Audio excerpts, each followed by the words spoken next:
In the icy silence of the Himalayas, survival is decided in mere seconds.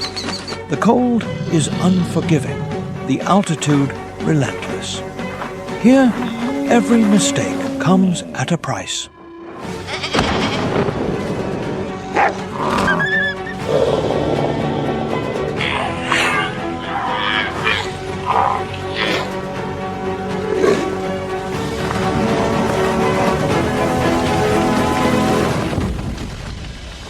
Tibet spans more than 2.5 million square kilometers in the heart of Central Asia, between India, Nepal, Bhutan and Myanmar. At an altitude of nearly 4,900 meters, the air grows thin and life becomes an endless struggle. Welcome to Tibet, the highest place on the planet, known to many as the roof of the world. Here, in one of the most isolated places in the world, wildlife fights an eternal battle for survival. Before we begin, don't forget to like, subscribe, and turn on the notification bell, and let us know where you're watching from. Now, let's begin. In a place where low temperatures, climate, and altitude seem to be a challenge for life, there is an animal that is very used to seeing everything from above: the Himalayan vulture. With not too ostentatious but elegant plumage in cream and black tones, the Himalayan vulture is just an example of the uniqueness of wildlife in the heights of Tibet. There, on top of a cliff more than 4,000 meters high, the Himalayan vulture observes the immensity of Tibet from a privileged position. With a distinctive appearance similar to the griffon vulture, with large pointed feathers and a size that can reach 3 meters, we might think these birds are lurking, alert to catch their next victim and carry it to the heights to devour it.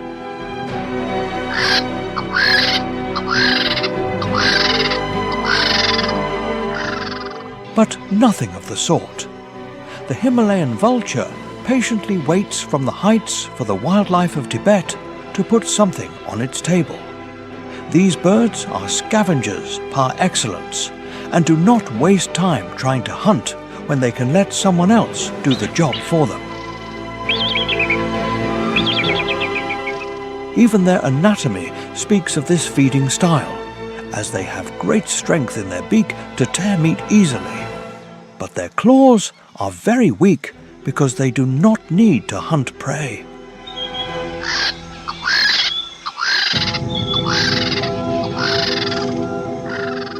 The habit of eating carrion is also to blame for the bald area on their neck and head, as thousands of years of evolution have made this species lack feathers in that area to easily rummage through corpses. The Himalayan vulture's favorite dish is one of the iconic animals of the plateau, the yak. As soon as they detect with their keen vision that a yak has died, the vultures do not wait long to get to the table.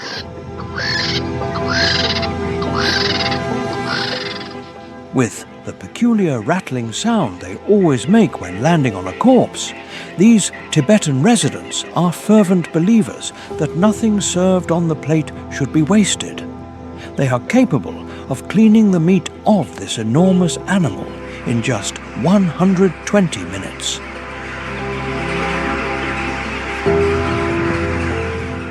Flocks of Himalayan vultures are the nightmare of any animal that is in its last days on the Tibetan plateau, as these guardians of the sky are only a harbinger of their inevitable destiny.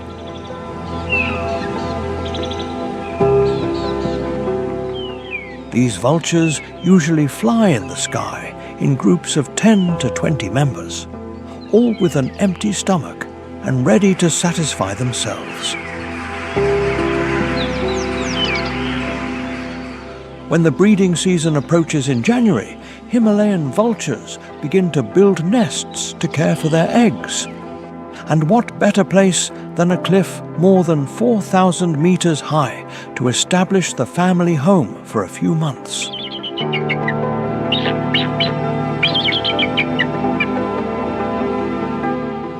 Himalayan vultures are very cooperative in parenting. Many couples can nest on the same cliff without conflicts occurring. After about 50 days of incubation, a small chick will emerge from a thick-shelled egg with red spots, which will remain with the family for about 6 months until it decides to fly and explore the wonders of Tibet for itself. Although life in Tibet is very wild and has many uncertainties, the only sure thing is that the future of this young Himalayan vulture will be in the heights. However, in the vast Tibetan ecosystem, not all animals wait for food to fall from the sky. Far from the cliffs where the vultures fly, on the mountain slopes where winter temperatures can easily exceed the freezing point, carefully watching among the rocks, a great feline silently waits to catch its prey.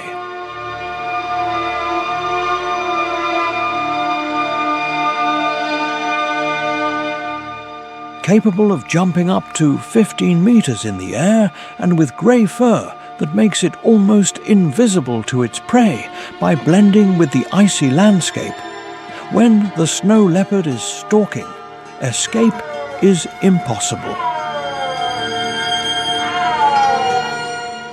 This feline can weigh up to 55 kilograms and can hunt prey 3 times its size, so almost no animal is outside its insatiable appetite. From small squirrels to wild goats, deer, marmots, or Siberian ibex, the snow leopard causes terror throughout the Tibetan plateau. When hunting to satisfy its nutritional needs, the snow leopard must consume an amount of meat equivalent to 1 Himalayan blue sheep per week, a quota quite difficult to meet even for an experienced hunter like this majestic feline.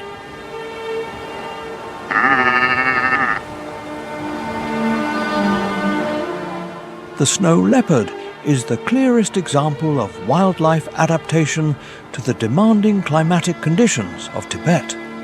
They usually live on the slopes of the mountains, where the landscape is painted in grey and white tones. Its fur camouflages perfectly with the environment. The feet of this feline are like a kind of snow boots that help them walk without obstacles on the icy terrain where they live.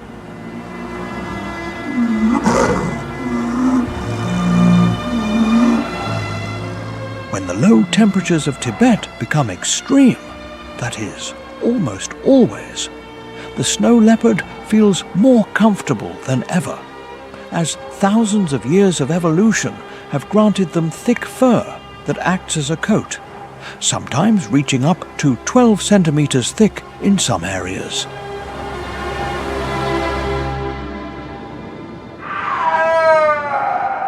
Furthermore, they use their unusually long tail, often reaching 100 centimeters, as a scarf to help keep the rest of the body warm.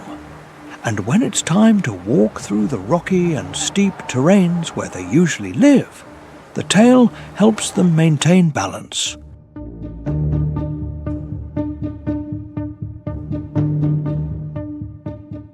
Similarly, their large nasal cavities allow them to warm the inhaled air, acting as a kind of mask.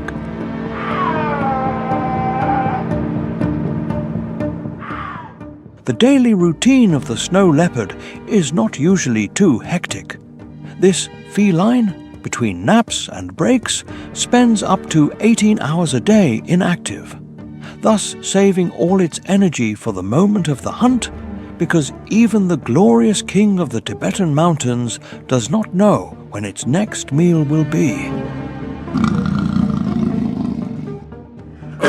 Although upon seeing this feline, one would only expect a roar that resonates for kilometers in the silence of the steppe, the snow leopard is the only member of the Panthera genus that does not have the ability to roar. The life of the snow leopard on the Tibetan plateau is usually quite solitary and elusive. The immensity of the region is ideal for its territorial temperament, as a single individual can dominate up to 1,000 square kilometers of territory. The most active time of the day for this great feline is at dusk and dawn, when wild goats, one of its favorite preys, should hide for their own good.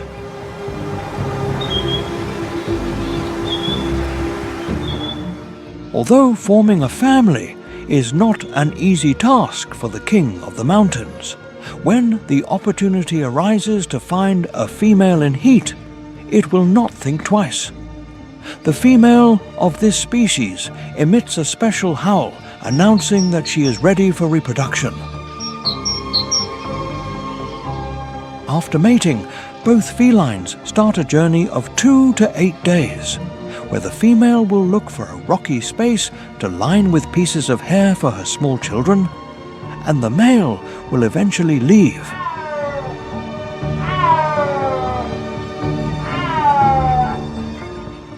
After about 90 to 100 days of gestation, the mother gives birth to 2 cubs.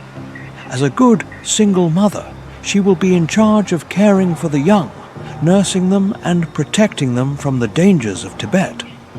After a year, they will be ready to seek their own territory and continue to be the kings of the mountains in this majestic land of the planet.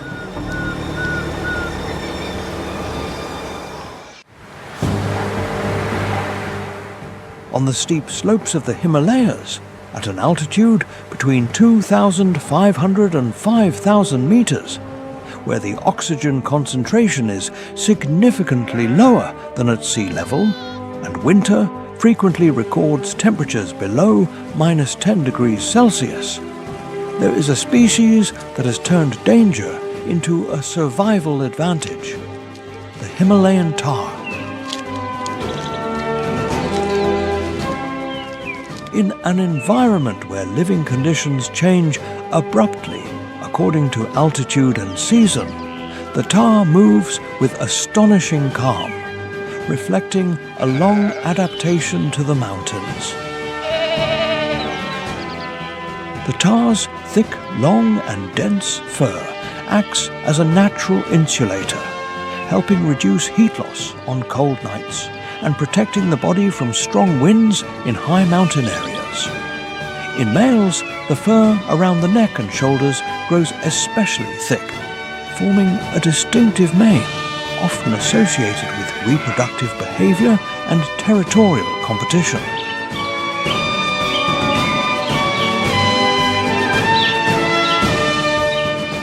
The tar's hooves have a characteristic structure: a hard edge surrounding a soft core, which allows them to grip firmly onto rocks and rugged terrain, a feature widely documented in mountain goat species.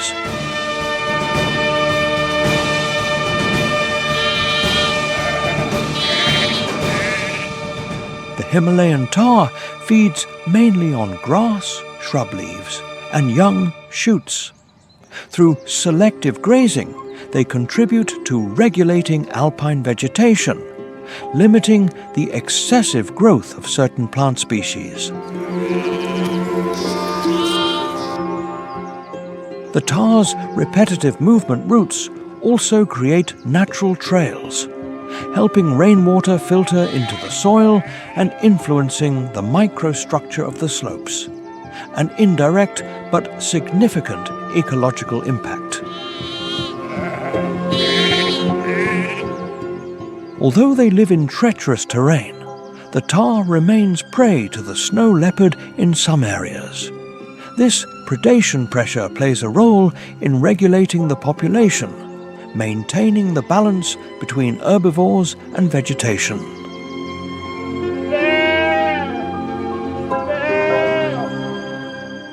Every precise jump of the tahr between rocky outcrops is the result of an evolutionary process spanning tens of thousands of years in a relentless environment.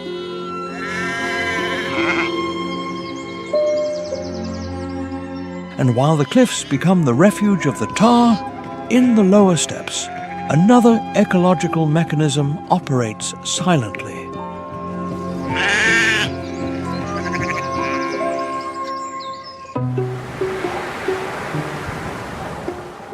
But the immensity of Tibet is not only home to ferocious predators and scavengers lurking for their next prey. Among the endless forests of this land, there is a friendly animal that prefers to live slowly and at its own pace, eating delicious bamboo branches.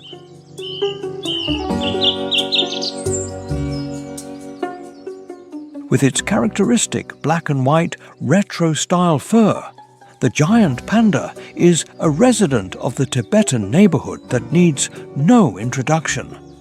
Its gentle and calm character makes it one of the most popular animals. In a territory where daily life is often a challenge, the panda has decided to lead a much quieter life, wandering through the forest in search of tasty branches of its favorite food, bamboo.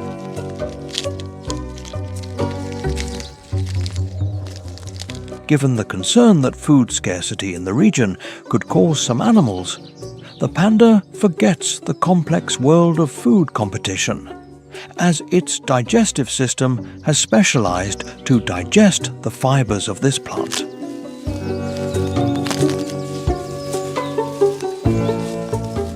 Although it is true that the panda's digestive system is similar to that of carnivores, it has decided to become a vegetarian.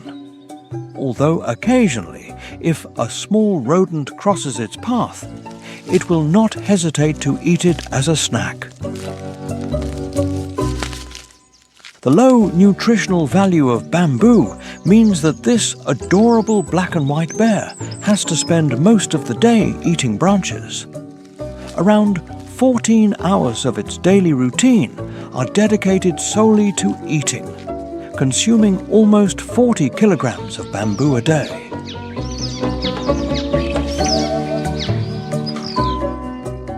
The abundance of bamboo in the Tibetan forests means that these docile bears do not need to hibernate, as they have a food supply available all year round. Thus, while the Tibetan brown bear, a close relative and also a resident of this area, worries about accumulating fat for the winter, the giant panda continues its quiet daily routine even when snow falls. The panda's gentle character and appearance should not deceive us.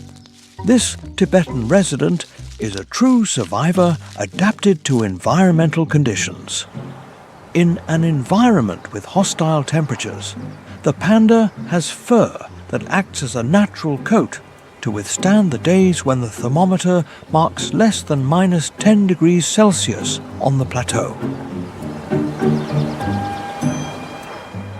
Similarly, body fat helps them retain heat longer, preventing hypothermia in one of the toughest winters on Earth.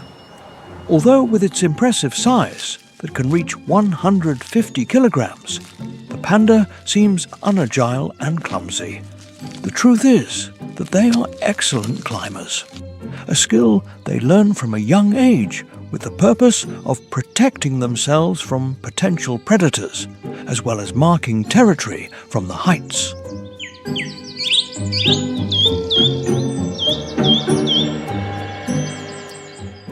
The panda's life is generally solitary, and each adult has a clearly defined territory so as not to have problems with other conspecifics. The The harmony between these neighbours of the Tibetan forest is broken when the mating season arrives in spring, in which up to 5 males can compete for a female. Here, the panda sets aside all its fame for pacifism and tenderness to win the right to mate with a female who, curiously, has travelled a long distance in search of her suitor.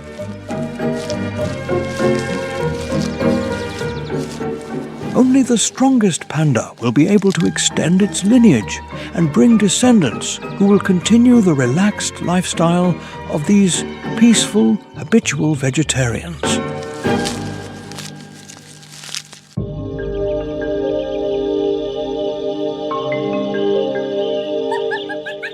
While male pandas engage in a battle to see who gets the coveted female, right there, in the immensity of the plateau forest, there is another species that organizes itself into a very complex hierarchical society, the Tibetan macaque.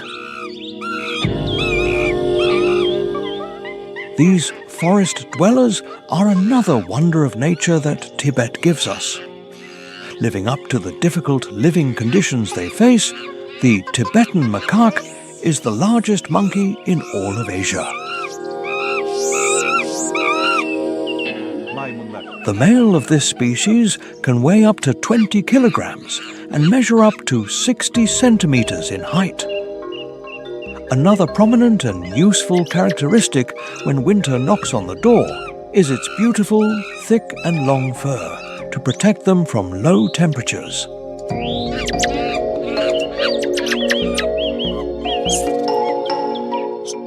The colour of the Tibetan macaque's fur says a lot about its age. Monkeys that have entered adulthood after 2 years show dark brown, almost black fur on the head, arms, back and legs, while the face and belly have a lighter beige tone. Tibetan macaque babies, on the other hand, have much lighter fur.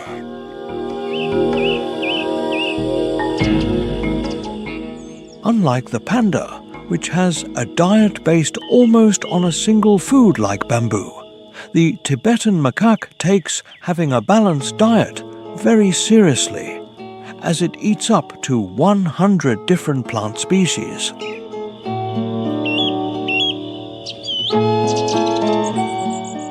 Due to their large size and the complex environment they are in, macaques have developed a great appetite, never saying no to the gifts that Tibetan nature offers them.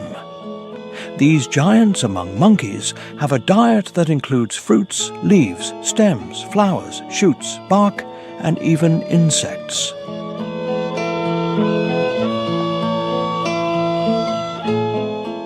When the time of scarcity arrives in Tibet, generally in winter for the macaques, they adjust their appetite to what they find in nature. Here, the options are somewhat more austere, such as fatty seeds and starch-rich nuts.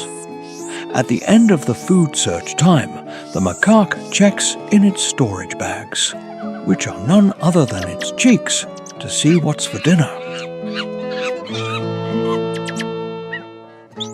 While the snow leopard is a solitary and territorial animal, and the panda has conflicts with its conspecifics, the Tibetan macaque believes that the bigger the family, the better. These monkeys live in a rather complex hierarchical society governed by an alpha male, the largest and strongest.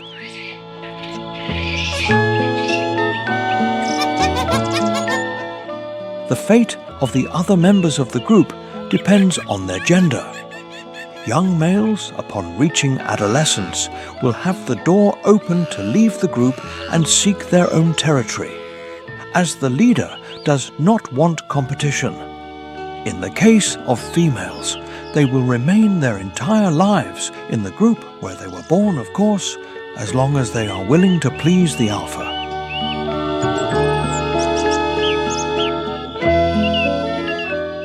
As in all hierarchical societies, the alpha male is the one who has the right to access the best females as well as the best food.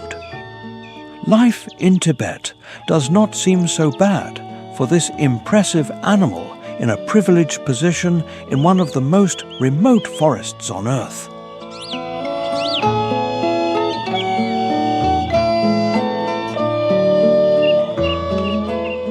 But the alpha's reign will not last forever. As time passes and age begins to take its toll, the alpha is constantly challenged by other males who want his coveted position. With a weakened alpha and increasingly younger and stronger rivals, the change of power is certain. Another of the important events that usually occur in macaque groups in Tibet is separation.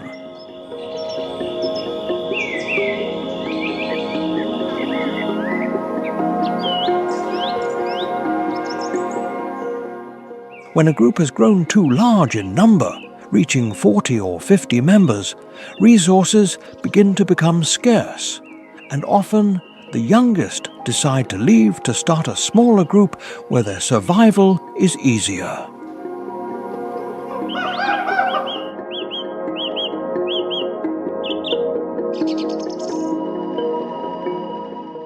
This is undoubtedly a risky gamble that only time and Tibetan wildlife will decide if it was correct, with the Tibetan macaques leaving the group facing a future full of uncertainty and the hope of a better life.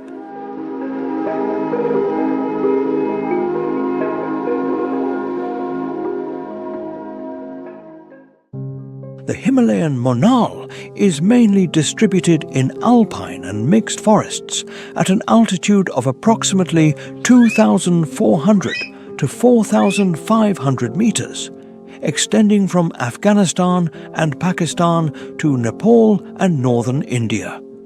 This is one of the most colorful pheasants, with a characteristic iridescent plumage, a phenomenon created by the microstructure of the feathers, and not just by the pigment. The monal feeds mainly on the ground, using its strong beak to dig for roots, tubers, insects and seeds. This activity inadvertently disturbs the surface layer of the soil, helping to improve soil aeration and supporting vegetation regeneration. Its diverse diet makes the monal an important part of the ecological network of the alpine forest. In the past, the Himalayan monal was intensely hunted for its brilliant plumage. Currently, the species is listed as least concern by the IUCN, but still greatly depends on habitat conservation. The stable presence of the monal is often seen by conservationists as a sign of a relatively intact forest ecosystem, where human pressure has not yet exceeded nature's tolerance threshold. The existence of the Himalayan monal underscores that the health of mountains and forests is not only reflected through large predators, but also through delicate creatures sensitive to environmental changes. And when those biological indicators begin to weaken, Tibet, the roof of the world, is silently sending a warning about its own future.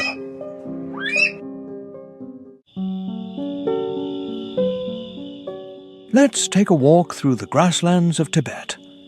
In a place where every space is full of animal and wildlife, we find a species that the Tibetan ecosystem owes a lot to: the pika.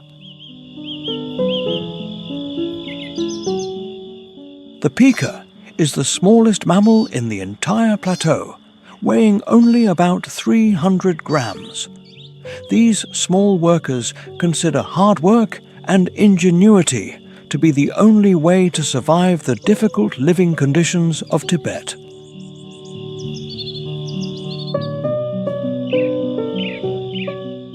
The pika is not just an animal species, but an entire genus that includes 29 remarkably homogeneous species, and Tibet is home to many of them.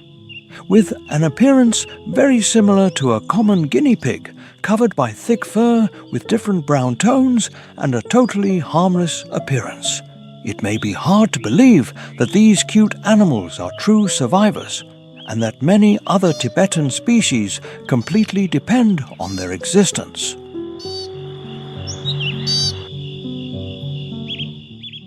The pika plays a very important role in the fragile ecosystem of Tibet. As small herbivores, they spend most of their time foraging in the grasslands, often digging, trying to find seeds or shoots, thus aerating the soil of the plateau, helping to conserve it.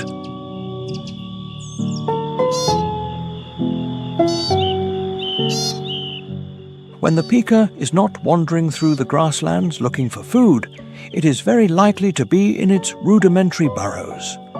In their cozy homes, they usually protect themselves from the abundant predators in the habitat, as well as store food for the cruel Tibetan winter.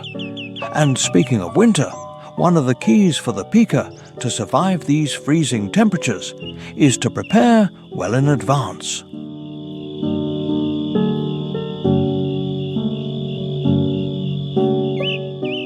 Since these small mammals do not hibernate, they do not need to gain weight before the freezing weather reaches the plateau, but instead spend the whole summer stocking up their pantry with all kinds of grasses, shrubs, lichens and mosses, so that when the period of scarcity begins, they are well prepared.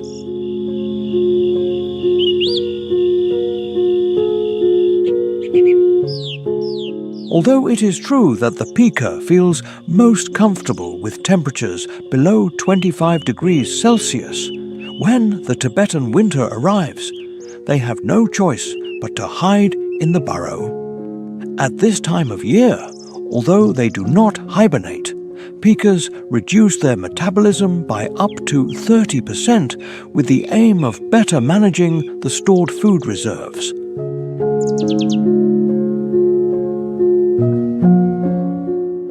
Although in these conditions a handful of grass can be worth its weight in gold, pikas are very cooperative with each other and often share food with their burrow mates. Of course, there are always some pikas who want to abuse this hospitality and seek to raid nearby pantries. In these cases, fights often occur between these small mammals to protect the hard work they have done during the summer.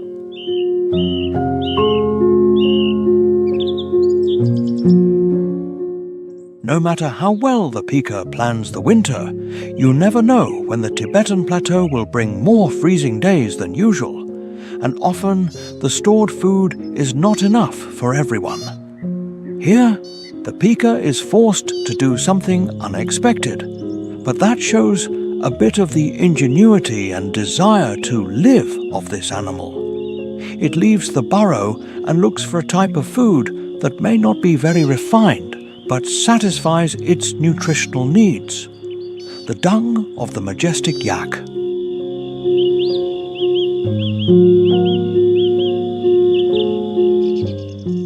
With all the vegetation in the grasslands wiped out and its stomach rumbling more than ever, the pika does what it has to do to survive and hold on until the Tibetan ecosystem gives them a new sunny dawn, although it is very likely that they are not happy about it.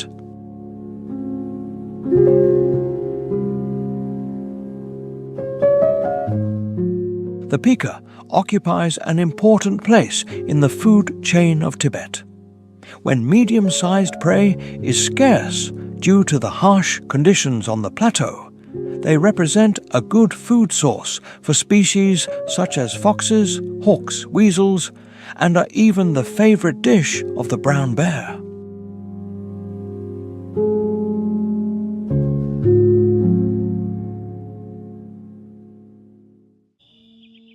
Living mainly on the Tibetan plateau and surrounding areas, At an altitude of approximately 3,500 to over 5,200 meters, the Tibetan fox is one of the best adapted foxes to cold and dry environments. Temperatures in its range can fluctuate drastically depending on the day and season, while the scarce vegetation makes food sources unstable.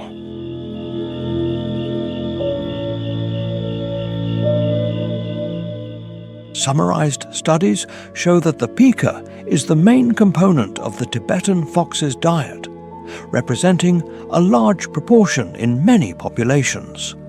Thanks to this fox acts as an important population controller, especially for alpine grassland ecosystems.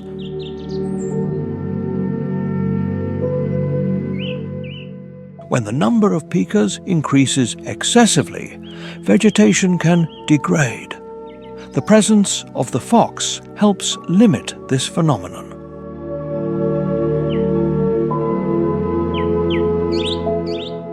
The Tibetan fox stands out for its low-energy hunting strategy. They often stand still, relying on their developed sense of hearing to detect prey underground or under a thin layer of snow.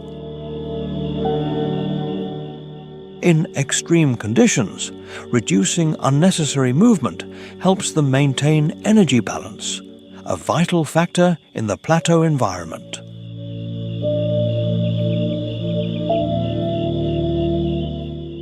In areas where the Tibetan fox has declined, ecological studies have recorded a local increase in pikas, leading to changes in the structure of the grasslands. This makes the Tibetan fox not just a predator, but a crucial component for maintaining ecological stability on the plateau. While these ecological interactions take place near the ground, further up in the alpine forests, Tibet displays another aspect of its biodiversity.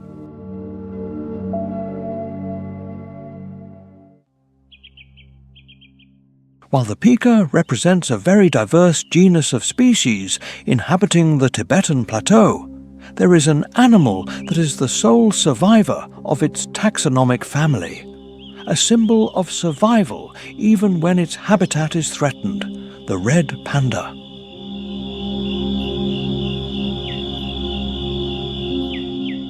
Despite its name, the red panda has nothing to do with the giant black and white bear that lives in the Tibetan forests. In fact, it is more closely related to the raccoon. With a size similar to a domestic cat and thick fur that truly lives up to its name, the red panda is one of the most emblematic species of this region in the world.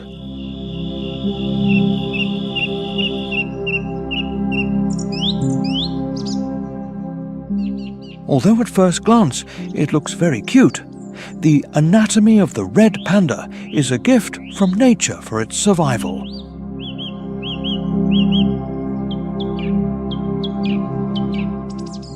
Its fur, as a good resident of Tibet, is thick and quite dense to protect it from the low temperatures and wind at this altitude of the planet.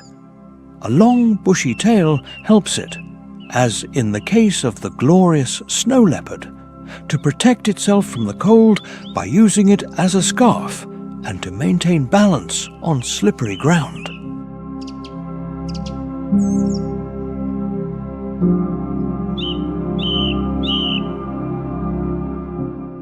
Its short black paws are a clear example of the animal's adaptation to their habitat. On the one hand, they have thicker fur, ideal for walking on snow, and when it's time to effortlessly climb, the red panda pulls out retractable claws to climb trees and stay safe from predators.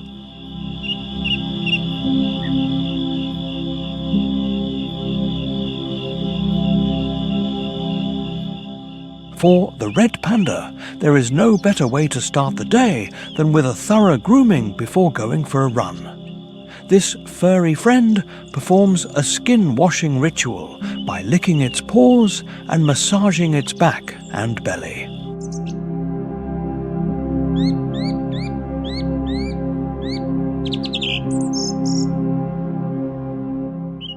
Although little related to the Tibetan giant panda, they share many characteristics in behavior and habits.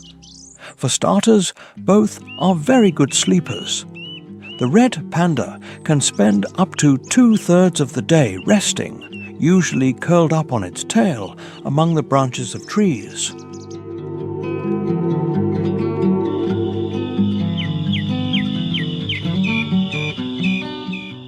During the time it is not saving energy with a comfortable nap, the red panda is eating. And if your name is Panda, what else would you eat but bamboo? Around 60% of the red panda's diet consists of this sustainable food. But since you can't always eat the same thing, to vary the diet a bit, this small mammal also often tries leaves, flowers, fruits, berries, insects, and even small mammals and birds it finds by chance, because yes, its digestive system is capable of digesting meat.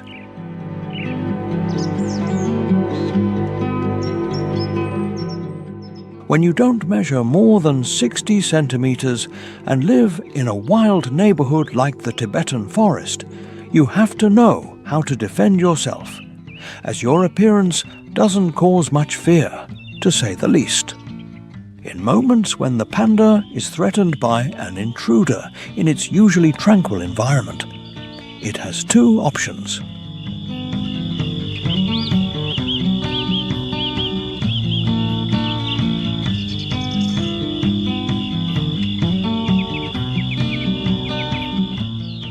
The first option, if it sees the opportunity, is not to hesitate to leave the forest fights to other species and escape to the nearest tree using its expert climbing skills.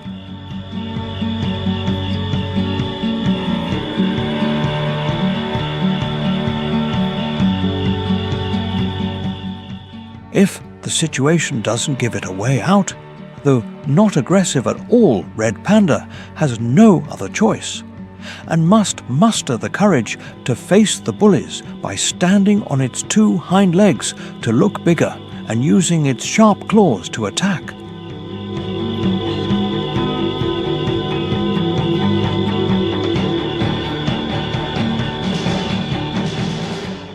Although the most common predator of the red panda is the glorious snow leopard, against whom in a hand-to-hand combat it would never stand a chance, this strategy can sometimes work as a last resort before becoming part of this feline's menu.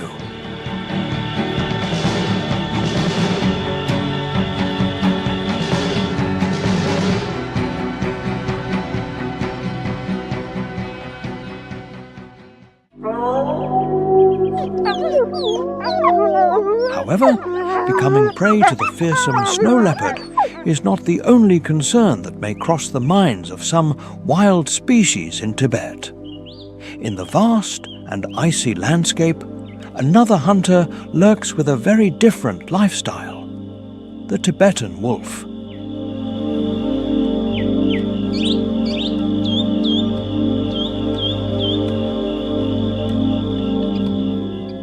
This cunning carnivore not only faces the challenges of the terrain, but also the responsibility of leading and feeding its pack in one of the most hostile lands on the planet.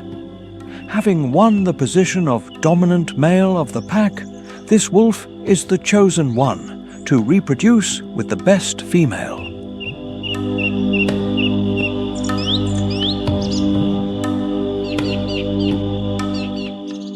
In the complex lifestyle of the Tibetan wolf, this is a survival measure that ensures the pack's strength with pups of the best possible lineage. The little ones, usually 4 to 6, are born in spring when the Tibetan plateau offers the best conditions for life.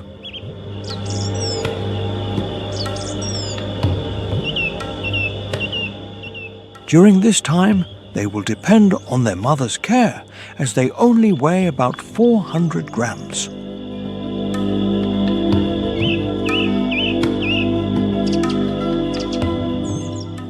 Despite having to play the role of provider for the family in this inhospitable place, it's not all bad news for the Tibetan wolf, as nature has been generous to it, granting it all the necessary skills to be a successful hunter even in this demanding environment.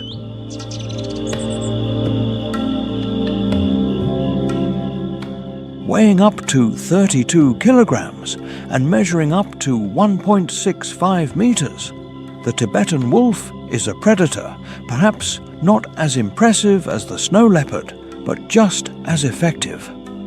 The key to the Tibetan wolf's hunting success is its ability for stealth.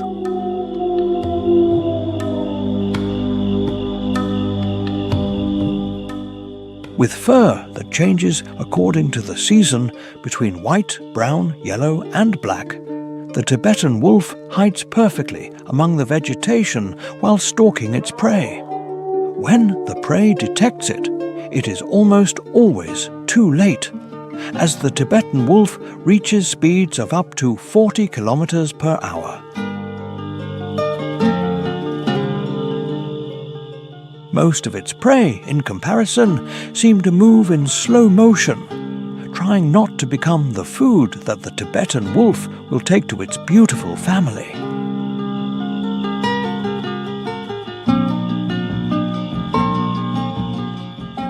The diet of these very close relatives of the Himalayan wolf is quite varied and includes everything that Tibetan wildlife puts within reach of its bite. The most frequent prey of this canid are deer and other large mammals, like the Himalayan blue sheep, who already have enough problems being in the sights of the snow leopard.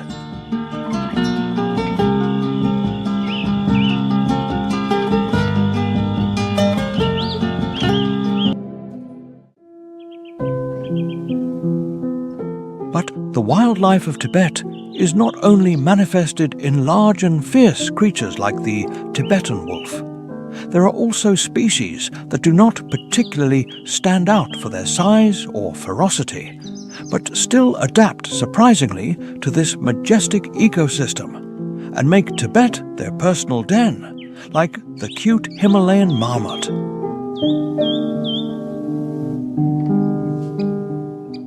Perhaps at an altitude of about 5,200 meters above sea level, one of the animals we would least expect to find would be a cute marmot. But make no mistake, what the marmot lacks in size and ferocity, it makes up for with cunning and planning. The marmot is the perfect example that, to survive in Tibet, it is not mandatory to have claws or large horns, nor is it necessary to be a master of the hunt.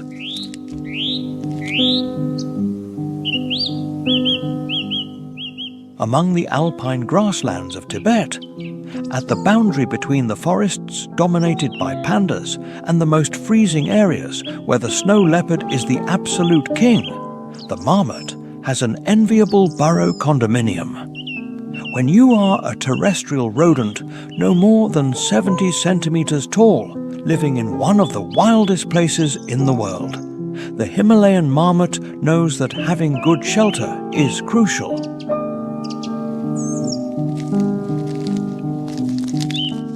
They can build burrows up to 10 meters deep to survive the unfriendly Tibetan winter. Also, let's remember that the Himalayan marmot spends about 8 months a year hibernating in its burrows. So it could be said that having a comfortable space to snuggle up and stay away from extreme temperatures, and predators that dream of a marmot dinner on days of food scarcity is advisable.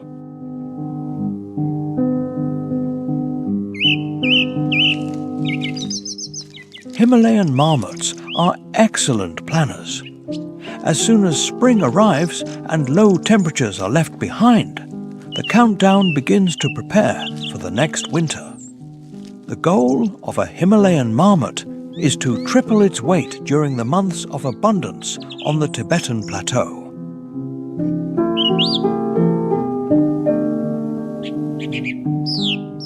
To do this, they eat a variety of herbs, prioritizing flowering plants due to their higher nutritional value.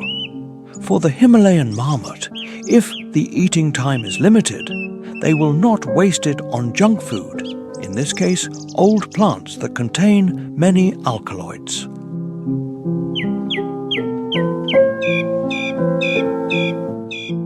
But with the friendly and playful appearance of these rodents, it is easy to deduce that it is not all work. The Himalayan marmot also knows how to have fun during the precious time out of the burrow. As they are very sociable animals, interaction between the neighbors of the same burrow is not long in coming.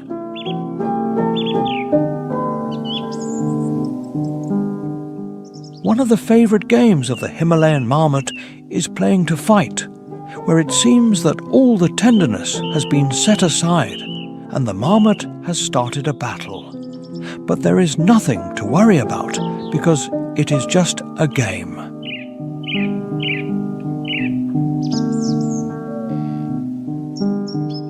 Of course, all this fun can often be abruptly interrupted, as we cannot forget that we are in the middle of one of the places with the richest wildlife on the planet, and the marmot's size and ferocity do not impose much respect. To protect themselves from countless predators, the marmot has a sophisticated alarm system.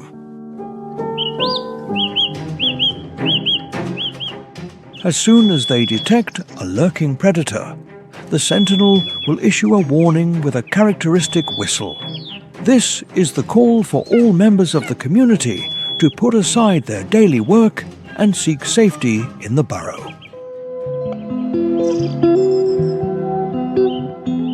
The surveillance job is generally assigned to the adult males of the burrow. Their role is fundamental, as while they identify potential dangers, the rest of the community can eat without interruption, ensuring the survival of the burrow.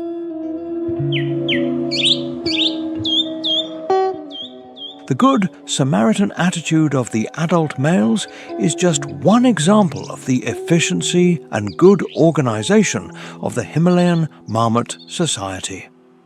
Another clear example of this is that at the time of breeding, the job of keeping the young warm deep in the burrow is shared among many adults, even if they are not related to the pups, all with the goal of ensuring the future of the species.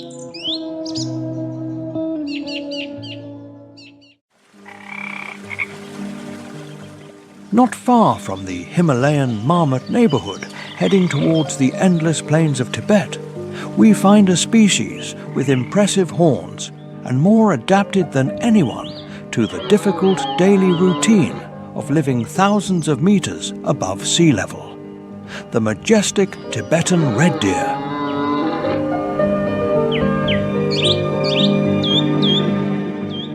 With thick fur that for most of the year lives up to its name by being reddish-brown, the Tibetan red deer is an animal that only the almost pristine ecosystem of Tibet could protect.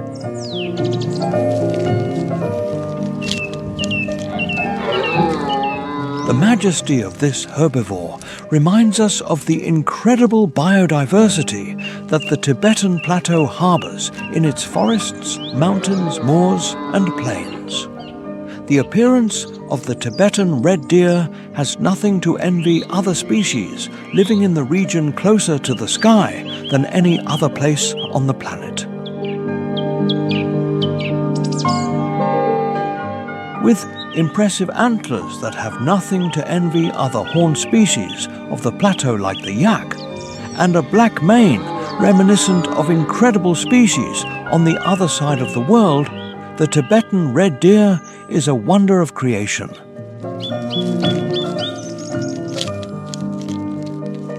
Of course, as in any red deer subspecies, there is a marked sexual dimorphism, with the female lacking the characteristic antlers and being more compact in size than the male.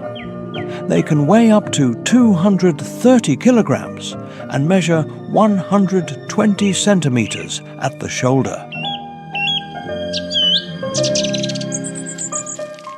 With almost all the immensity of Tibet at its disposal, the Tibetan red deer is not limited to a specific habitat.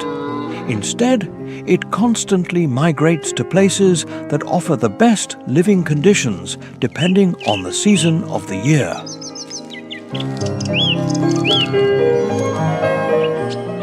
When the thermometer marks more pleasant temperatures on the plateau, and the melt causes an increase in swarms of flies and mosquitoes that usually bite the Tibetan red deer, it goes up to higher lands, where thanks to the abundance of the season, it will have no problems finding food. Conversely, when winter arrives and the idea of living in icy mountains thousands of meters above sea level does not seem very attractive for its survival, the red deer seeks new destinations, going down to lands where taking shelter from the cold will be easier and there will also be more food. And speaking of food, the Tibetan red deer has a quite varied diet that includes grass, leaves, shoots, sprouts, and even tree bark. For him, it's quite simple. If nature produces it, he will eat it. Deer living in the lower parts of the plateau usually browse trees, with the abundant willows being their favorites. Every part of the Tibetan red deer's anatomy has a survival function.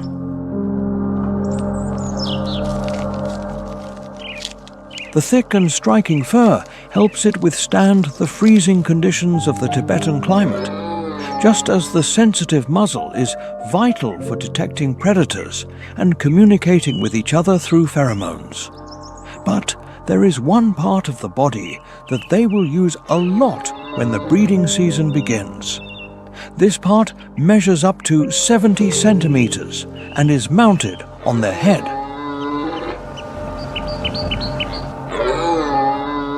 When the rutting season begins and a female is at stake, the Tibetan red deer reveals its wildest side and engages in a battle that will select the male that will reproduce with the fertile females.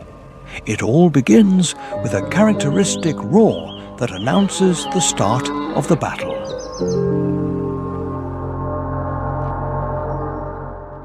Then each male will charge with all his strength, using their antlers as real weapons, pushing forward until the opponent surrenders, or even until one of the two loses his life.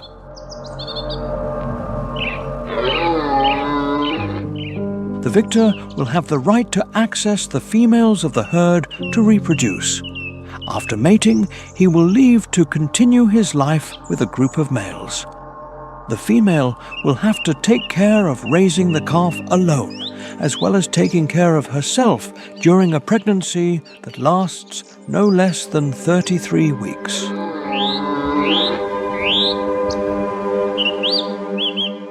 At the end of this challenging stage, each female will give birth to one calf that will need mother's milk for at least 8 months. The Tibetan red deer calves will learn from the habits of the herd everything necessary to survive on the steppe.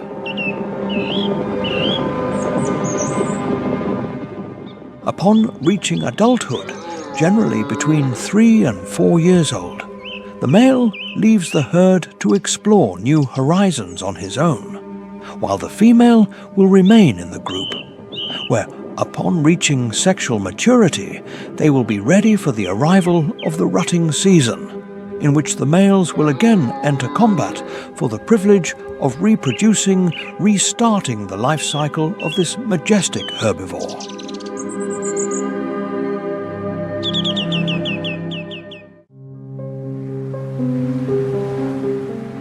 With hundreds of animal species like the agile snow leopard or the predatory Himalayan vulture dominating the Tibetan plateau, there is an animal so astonishing that it eclipses the rest, earning the place as the most emblematic species of Tibet, the giant yak.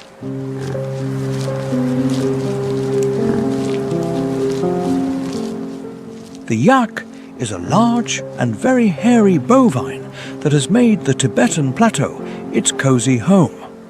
These giants that can weigh up to 1,000 kilograms are capable of living at an altitude of 6,000 meters.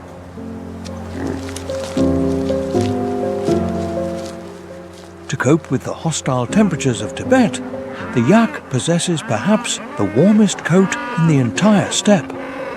The yak's fur is impressively long over the entire body, especially in the belly area where it often touches the ground.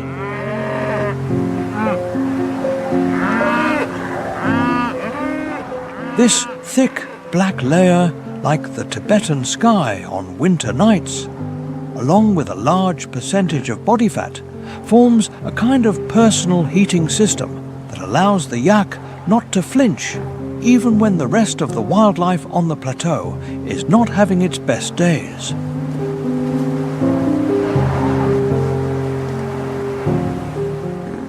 The majesty of the yak forced Mother Nature to crown it as the king of Tibet. And what better crown than a pair of horns more than a meter long adorning its head? They grow almost horizontally from the head and then curve upward and inward, giving them that distinctive characteristic shape.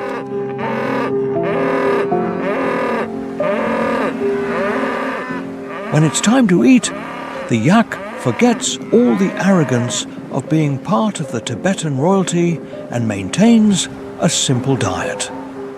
The ability to adapt to food availability in this isolated place in the world is what makes the yak an expert in survival at high altitudes.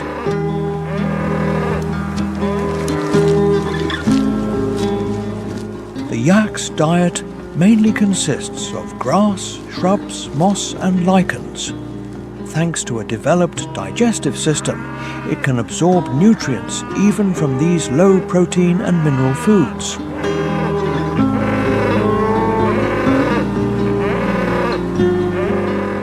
The yak is the most ideal Tibetan resident model. Although they are impressive bovines weighing up to a ton, they are excellent climbers and adapt to almost any terrain in their habitat.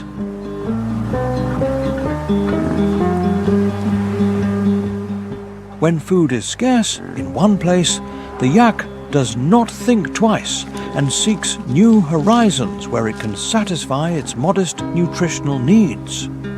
For this, its advanced sense of smell acts as a compass, as they are capable of detecting good grasslands.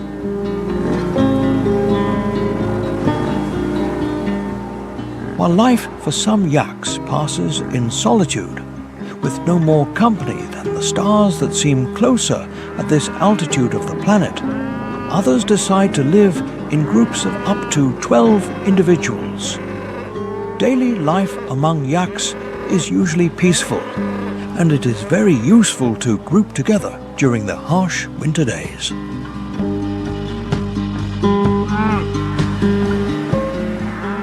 When the warmer months arrive in Tibet, the yak adopts new habits, as it does not need to be in maximum survival mode. Having dense fur, useful for winter, but not very profitable in summer, many yaks decide to spend a different moment and bathe in any stream within their reach.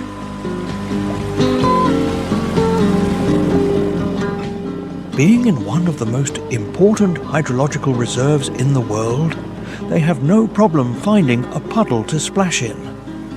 Unlike the case of species like the Himalayan blue sheep, the pika, or the Tibetan red deer that live on the edge by being the target of the region's largest predators, the yak is at the other extreme, as it has no natural enemies.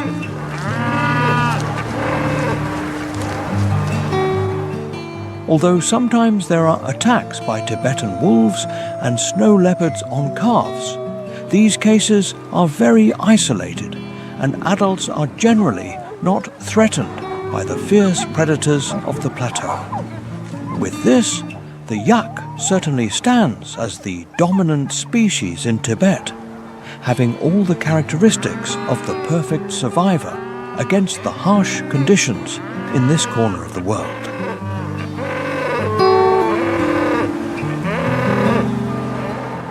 Although there are many ways to describe this species, impressive, majestic, or giant, untamable is not an appropriate adjective for these bovines, as many yaks have been domesticated by Tibetan locals.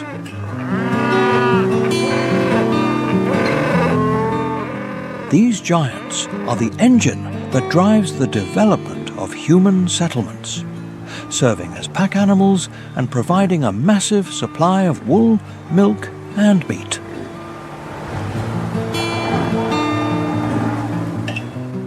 Although human settlements have a lot to thank the resilient yak for, the truth is that from this relationship, the bovine has not benefited at all.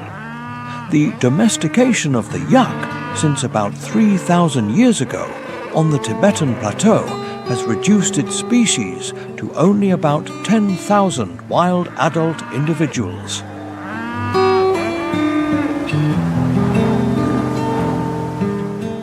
The poaching of these giants, as well as their hybridization with domestic cattle, has caused the yak to currently be classified as a vulnerable species. Of course, many efforts exist to conserve this large specimen.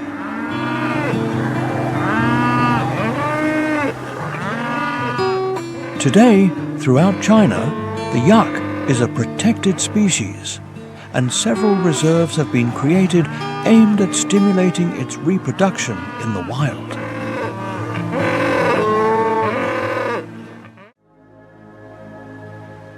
But the strong yak is not the only species affected by climate change in this almost unreal place on our planet. According to several studies, the Tibetan plateau is warming at a rate 3 times faster than the rest of the Earth.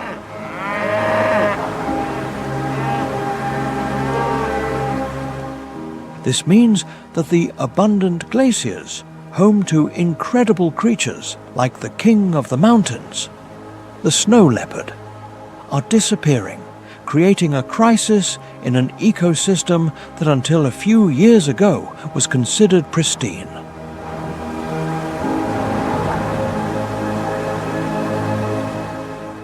Desertification is another phenomenon that is wreaking havoc on animal life in Tibet. With the sudden temperature changes on the plateau, what until a few years ago could be alpine grasslands, where the Himalayan marmot had complex burrow systems, today have become desolate deserts, where wildlife hides and vegetation has disappeared, perhaps never to return.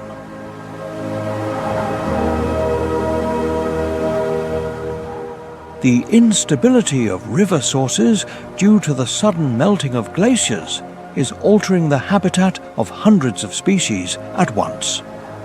In the small streams that once fed the growth of willows eaten by the Tibetan red deer, today only small puddles remain, and even in the hottest summers, nothing.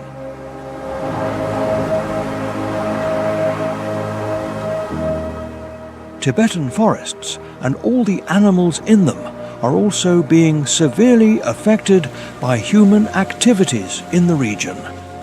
Deforestation has wiped out dense forests that were once home to species like the gentle panda or herds of Tibetan macaques.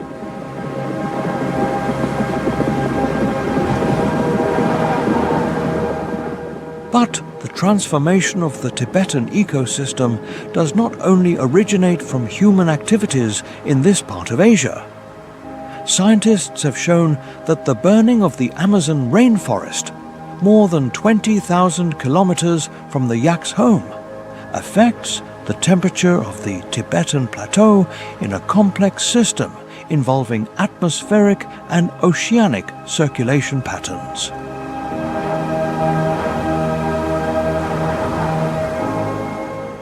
Dust particles from the burning of vast forest areas in South America travel to the other side of the world, heating the atmosphere and causing the infamous greenhouse effect.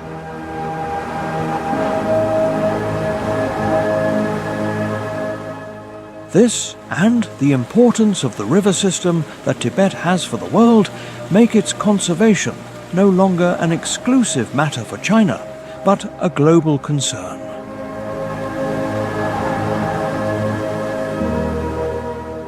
The good news is that hundreds of organizations are currently working to conserve this vital and biodiverse corner of our planet. Although the task is challenging, the animal residents of Tibet deserve the combined effort of all of us to maintain their habitat.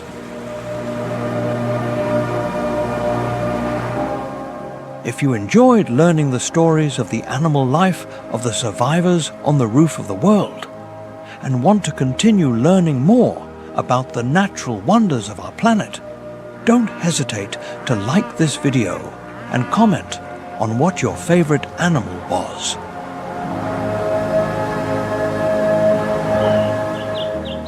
You can also subscribe and activate the notification bell to follow our new wildlife stories. Until the next time, with more stories about animal life.